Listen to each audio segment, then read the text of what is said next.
Another famous meal that was probably even more popular among the early Christian church than the Last Supper meal was, after all, the words of the Last Supper only show up in 3 out of the 4 Gospels, is the story of the multiplication of the loaves and fish.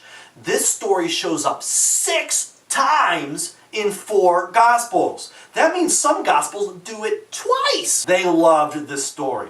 Now, why do they love this story? Take a moment and read any version, any of the 6 versions of the multiplication of the fish and loaves stories, and come back to me. Never-ending story.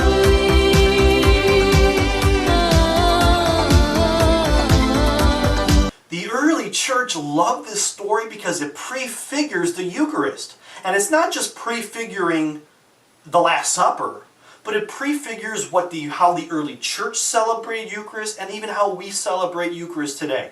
Let's break down the elements. All the people are gathered to listen to Jesus talk about the kingdom of heaven. That's like the liturgy of the Word, where we come and we listen to Scripture. Following the liturgy of the Word, we're all hungry. Now it's time for the liturgy of the Eucharist. Jesus instructs the disciples to arrange the people into groups of 50 each. 50 was a number that was symbolic for the church. Think Pentecost is 50 days after resurrection. Even 50 AD is when the Council of Jerusalem met and we began a new church at that moment. 50 is a number that's symbolic of the church. So essentially this large community is divided into little 50s, little house churches.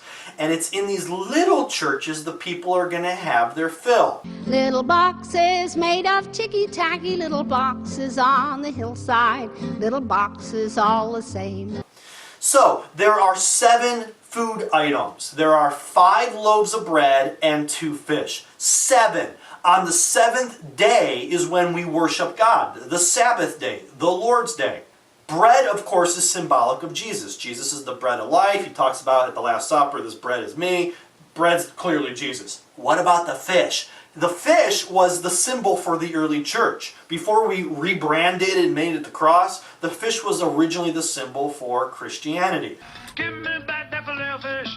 Give me that fish. So essentially that number 7 is saying with Jesus and the church, we will have our fill, coming together to nourish. It's a camaraderie. Jesus takes the loaves and the fish and he looks up to heaven and blesses and breaks them and gives them to the disciples to set before the crowd. This is just like the Eucharistic prayer. It's interesting how the disciples are the ones carrying out the message. Of course, that's what the early church was. It was the disciples of Jesus.